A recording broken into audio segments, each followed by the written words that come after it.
다시 한번 인사드립니다.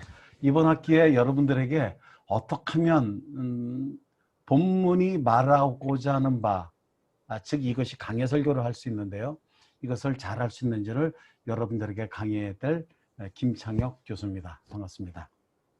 반갑습니다. 제 연락처는 여기 있으니까 혹시 이제 사실 강의가 너무 짧아요. 시간이요. 그래서 여러분들 혹시 이해가 좀 미흡하거나 질문할 거 있으면은 수업 시간에 질문하기 좀 어려울 겁니다. 그래서 나중에 수업 후에 언제든지 제게 전화 주시면 제가 이것을 잘 설명을 좀 해드리도록 하겠습니다.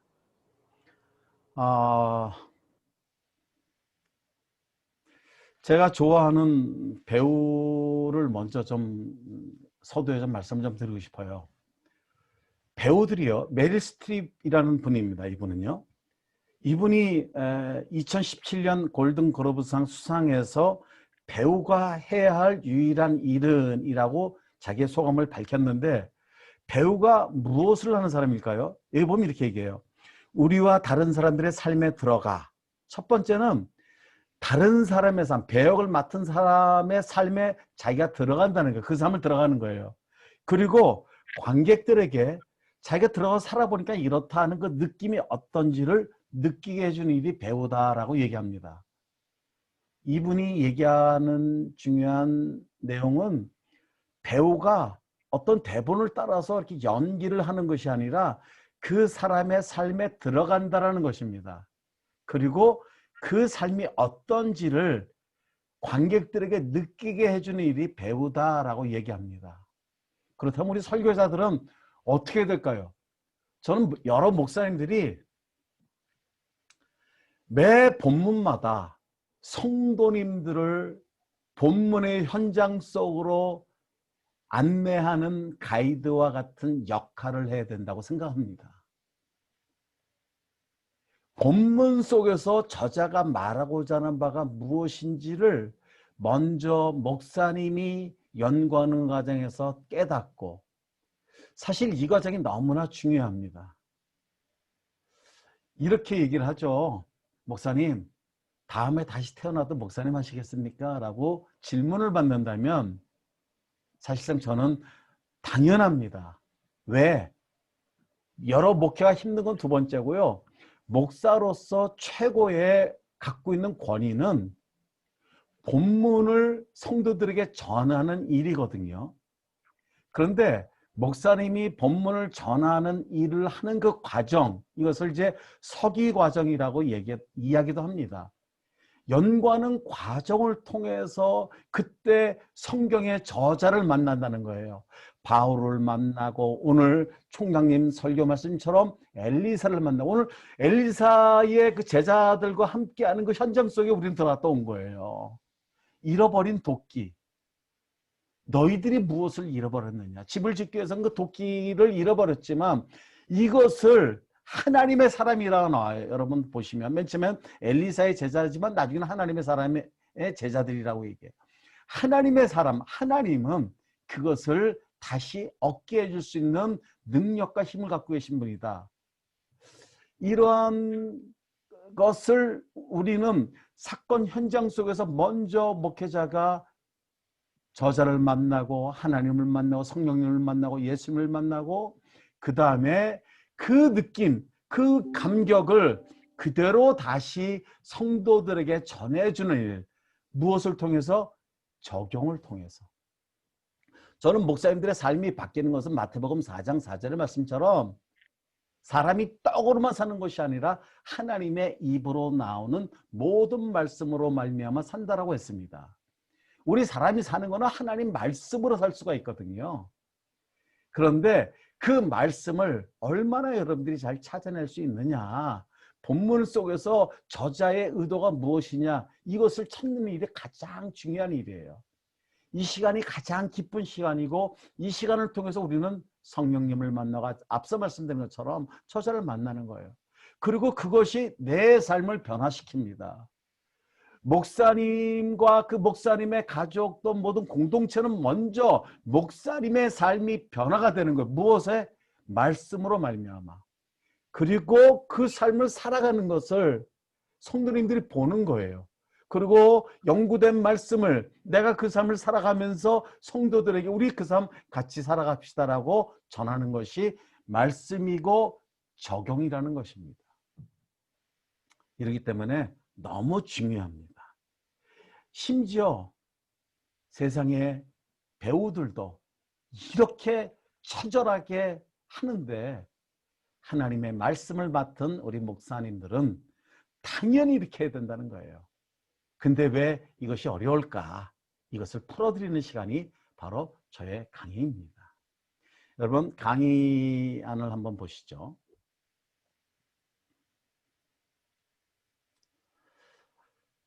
강의안 여러분들 36쪽입니다. 36쪽에 보면 자, 강의 목적을 제가 말씀드리고자 합니다.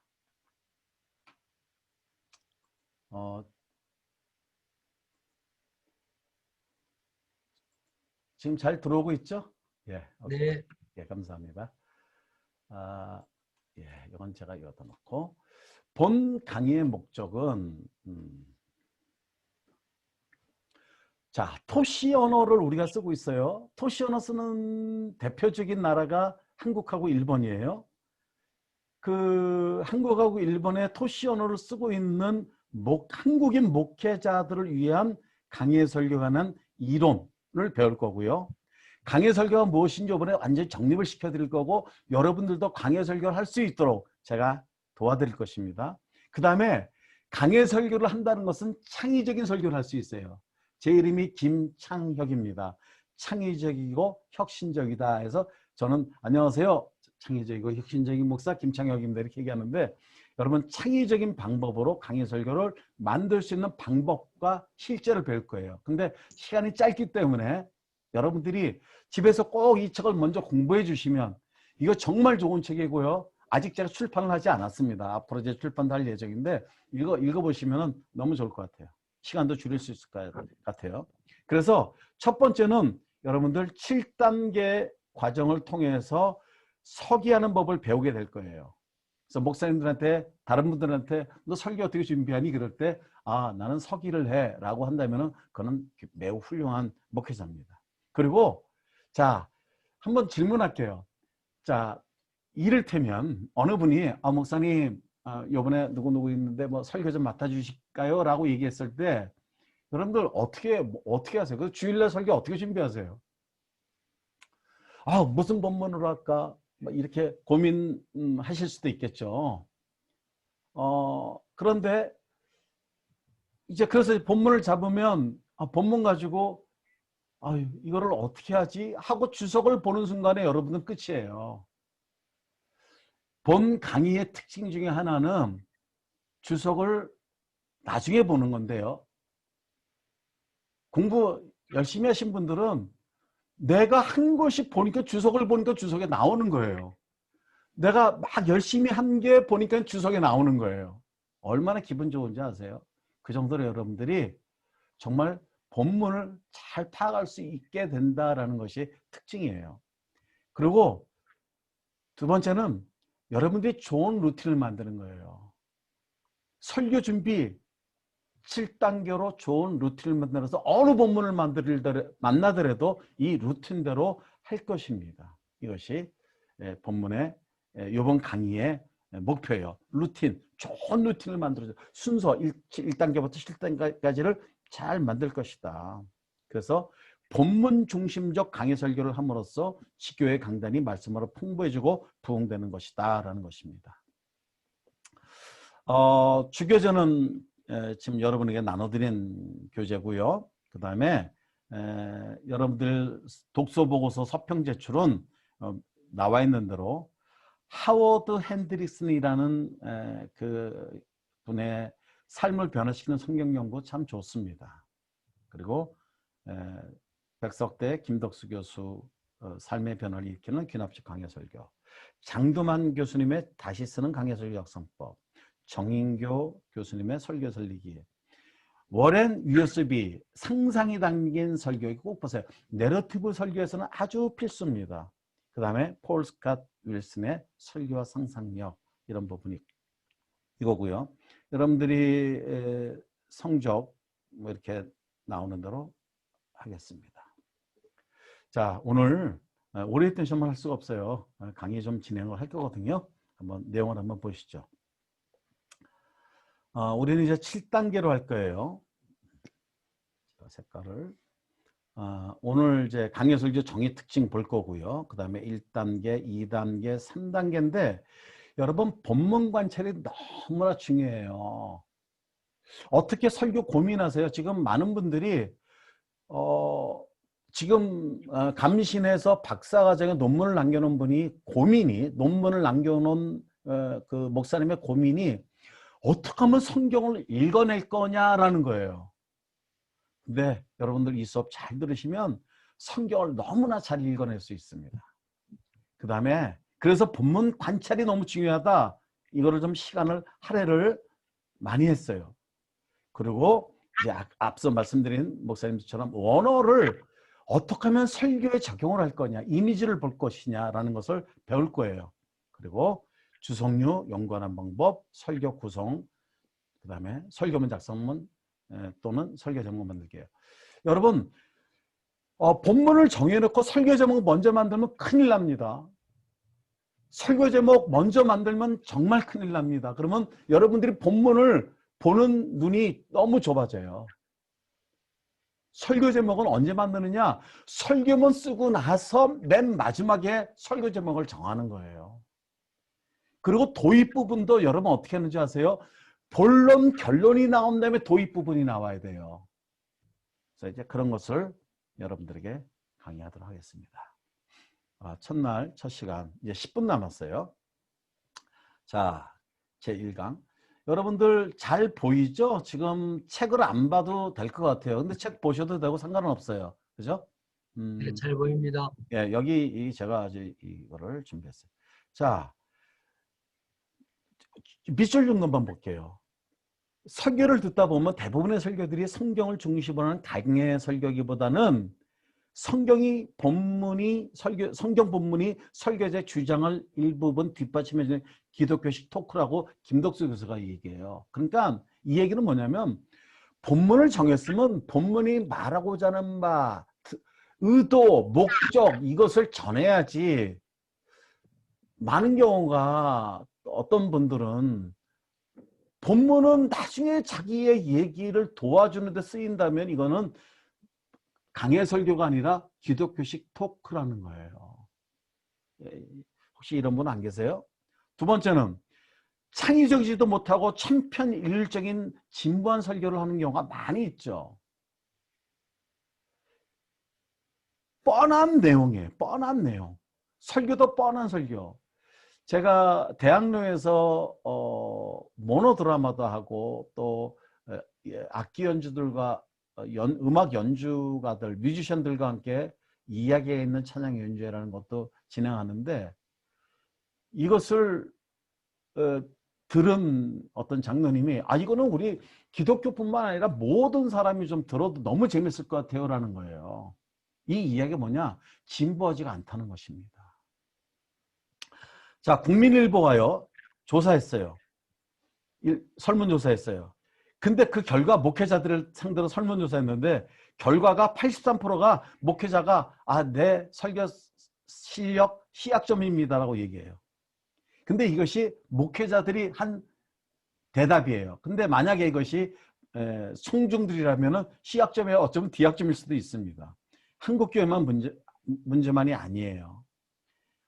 마이클 퀵이라는 전방위 설교를 쓴 교수님은 미국에서도 34%가 다음 주 설교가 기대가 된다는 거예요. 여러분 다음 주 설교 청중들이 기대를 하세요? 이거 잘 보셔야 돼요. 그러면 왜 천편일률적이고 진부한 설교를 하고 있고 기대가 되지 않는 설교를 하고 있는 이유가 무엇일까? 저는 이렇게 보는 거예요. 강해 설교를 하지 못해서다.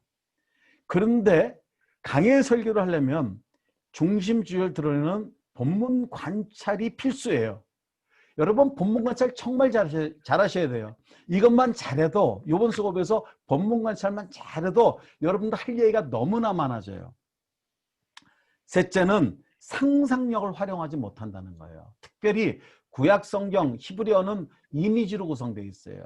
그래서 원어의 이미지를 잘 보셔야 돼요.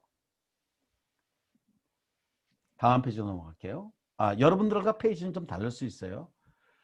결론적으로 많은 설교자들이 천편일률적이게 진보했던 원인이 강해 설교하지 않았다라는 거예요. 그래서 본문 관찰과 상상력이 이해가 부족했다라는 것입니다. 그래서 이번 수업을 통해서 강해 설교 작성한 거 배울 거고요. 그 다음에 본문 관찰을 기가 막히게 할 수 있도록 도와드릴 거고요. 어떻게 하면 상상력을 제대로 활용할 수 있을까? 이것을 여러분들에게 강의를 해드릴 거고요. 그 다음에 7단계의 과정을 배우시게 될 겁니다. 10분 남았습니다. 강해 설교를 한번 말씀드릴게요. 강해 설교가 무엇일까? 여러분들 이거 정확한 개념을 잡으셔야 돼요. 많은 분들이 강해 설교를 한다고 하는데 실제로 강해 설교를 못하고 계세요. 강해 설교 핵심은 딱 하나예요. 본문의 중심 주제가 무엇이냐? 본문의 목적이 무엇이냐? 저자가 이 본문을 왜 청중들에게 전했을까? 이것을 찾는 과정이 강해 설교예요. 그거를 적용을 위해서 전하는 것이 강해 설교입니다. 그래서 저는 헤던 로빈슨 교수의 강해 설교 정의를 저는 지지합니다.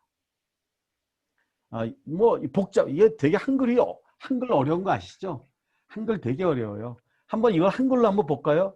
여러분들이 책을 읽을 때 혹시 이런 분이 있어요. 책을 읽어도 잘 무슨 말인지 잘 모르겠다는 거예요. 맞아요.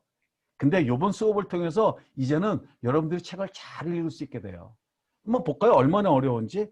강해 설교란 여기에요. 강해 설교란 성경 본문의 배경에 관련하여 역사적, 문법적, 문예적, 신학적으로 연구하여 발굴하고 알아낸 성경적 개념, 즉 하나님의 생각을 전달하는 것으로 성령께서 그 개념을 무슨 말인지 저도 모르겠어요. 우선 설교자 인격과 경험에 적용하시며 설교를 통해 다시 회중들에 적용시키는 것이다. 이러니까는 너무 복잡하고 무슨 말인지 개념이 안 생겨요. 그걸 정리해보면 이거예요. 강해 설교는 무엇이다? 성경적 개념을 연구하여 전달하는 설교이다. 그러면 요 개념은 문맥 안에서 역사적, 문법적, 문학적으로 연구해서 얻어진 결과라야 한다. 그 다음에 세 번째, 성령께서 그 개념을 먼저 설교자의 인격과 경험에 적용하게 하시고, 제가 앞서 말씀드린 거죠. 연구할 때 이것을 경험해야 돼요. 우리 목회자분들이 성경을 연구할 때, 설교를 준비할 때 경험을 해야 돼요. 성령님을 경험하고 저자를 경험해야 돼요.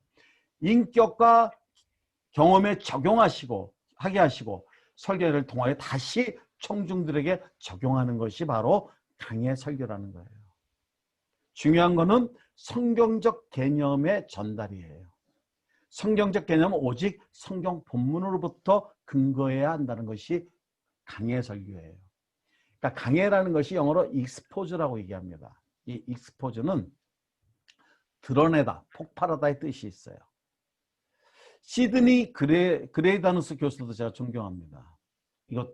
이분도 성경의 본문의 기록자가 마음에 갖고 있었고 성경 전체 맥락에 비춰볼 때 그 본문 안에 있는 본질적인 실제 의미를 밝혀내라는 거예요.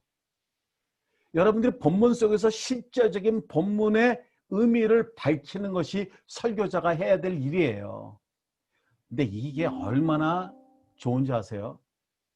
너무나 이게 귀해요. 이때 설교자가 은혜 받아요. 그래서 여러분들 이런 얘기 어렸을 때 학교 다닐 때 많이 했죠. 취미가 뭐예요? 특기가 뭐예요? 이제 저와 여러분의 취미는 뭐가 되는지 아세요? 성경 연구. 성경 연구가 취미예요. 특기는 뭔지 아세요? 설교. 이게 본 강의의 목표입니다. 너무 기대되시죠? 기대하실수록 좋아요. 그러려면은 반드시 이 책을 여러분들 좀 제가 되게 줄여놨어요. 여러분들 이 책을 잘 읽어보셔서 다음 수업에 준비하시고 책을 읽다가 뭐 이렇게 이해 안 되는 것을 언제든지 전화 주시면 되겠어요. 여기 보면요. 중요하다고 생각하는 키워드는 기록자의 마음과 실제 의미 그리고 적용이에요. 그러니까 기록자가 어떤 마음으로 성령께서 어떤 감동을 주어서 인간의 저자를 통해서 이것을 쓰게 했을까? 의도가 무엇일까? 목적이 무엇일까? 이것을 찾아내고 그 다음에 적용하는 게 설교입니다. 세상 사람들이 책을 왜 보는지 아세요? 독서의 이유가 마음의 교양을 쌓기 위해서. 이것도 맞아요. 틀린 건 아니에요. 근데 지금 시대의 독서는 뭔지 아세요? 살아남기 위한 전략이에요. 다산 정약용 선생이 유배지 쓴 편지라고 아들들에게 쓴 편지가 있어요. 여기에도 보면 아들들이 이렇게 얘기해요. 너희들이 왜 독서에 드는지 아니? 살아남기 위해서다라고 얘기하는 거예요. 지금 현대인들에게 왜 독서하세요? 네, 살아남기 위해서예요. 살아난다는 건 뭐예요? 적용한다는 거예요. 내가 적용하려고 그래요. 우리가 성경을 볼 때 왜 봐요? 설교를 들 때 왜 들어요? 실제로 우리 삶에 적용하기 위해서예요. 목사님들이 먼저 인생 삶이 바뀌지 않으면 죄송해요. 가족분들도 그렇고 또 성도님들도 그렇고 삶이 안 바뀌어요. 우리는 말씀 붙들고 살아나가는 삶이거든요. 그런데 쉽지가 않은 거예요. 그래도 믿음으로 이겨내서 나가는 게 우리의 인생이거든요. 그것이 바로 기준이 말씀이라는 거예요. 자, 이제 마무리 좀 정리하도록 하겠습니다. 강해 설교의 특징은 성경 본문에 기초해야 돼요. 중심적인 개념을 연구해야 돼요. 그 다음에 설교자의 내면에 먼저 체험되어야 돼요. 이것이 강해 설교의 특징이라 할 수 있습니다. 오늘 첫 번째 강의 다시 한번 정리해보면 강해 설교라는 것은 본문의 저자가 의도한 것이 무엇일까? 이것을 찾아내는 거예요. 그런데 한국 사람들은요, 한국말이 어려워요. 한국말이 쉽지가 않아요. 우리는 말을 다 하고 다 소통을 다 해요. 근데 이 말의 뜻이 의도 또는 이런 것들이 어디 들어있냐면 전치사에 토시에 들어가 있어요. 여러분들 토시를 잘 보셔야 돼요. 한국말은 끝까지 들어봐야지 안다라고 이야기하는 것은 바로 이 토시 언어이기 때문에 그래요. 구조 언어는요, 먼저 주어를 얘기하고 영미권 또는 불어, 중국어 이런 경우는 주어를 얘기하고 동사를 얘기하고 왜 그런지를 설명해요. 근데 우리는 그런 것이 왜 그런지에 대한 부분이 바로 토시에 들어가 있어요. 한글 성경을 읽을 때 여러분들 은혜되는 구절에 그동안에는 칠을 했을 거예요. 이를테면 너희가 그 은혜로 말미암아 구원을 얻었나니 라고 했을 때 우리는 그냥 이것을 다 외우잖아요. 근데 이제 설교자는 어떤 거냐? 너희가 그 은혜로 정반사 그 은혜로라는 수단으로 말미암아 원인 구원을 얻었나니 원인 이유 이런 것을 이제 여러분들이 분석을 하면서 볼 거예요. 이 결과 그동안에 공부하셨던 분이 성경이 새로 보인다는 거예요. 제가 많은 목사님들을 섬기고 있는 사역을 하고 있었는데 10,000명 이하 되는 교회 담임 목사님도 제가 1대1로 강의를 해드렸는데 이분이 가끔씩 전화 와요. 목사님 정말 성경이 새로 보입니다. 이것이 바로 관찰의 힘이에요. 여러분 감사드리고요. 정말 기대를 가지셔도 좋고요. 그 대신에 여러분들의 노력이 뒤따라야 돼요. 이 강의한 예습 충분히 보시고요. 잘 이해되지 않을 때 저한테 연락 주시고 다음 주부터 50분 수업으로 여러분들을 정말 멋진 설교자로 세움받을 수 있도록 최선을 다하겠습니다. 질문 있으신 분은 나중에 저한테 문자나 기타 전화번호 아까 제가 드렸어요. 그걸로 연락 주시면 제가 잘 답변해 드리겠습니다. 수고 많으셨고요. 다음 주에 다시 뵙겠습니다. 감사합니다.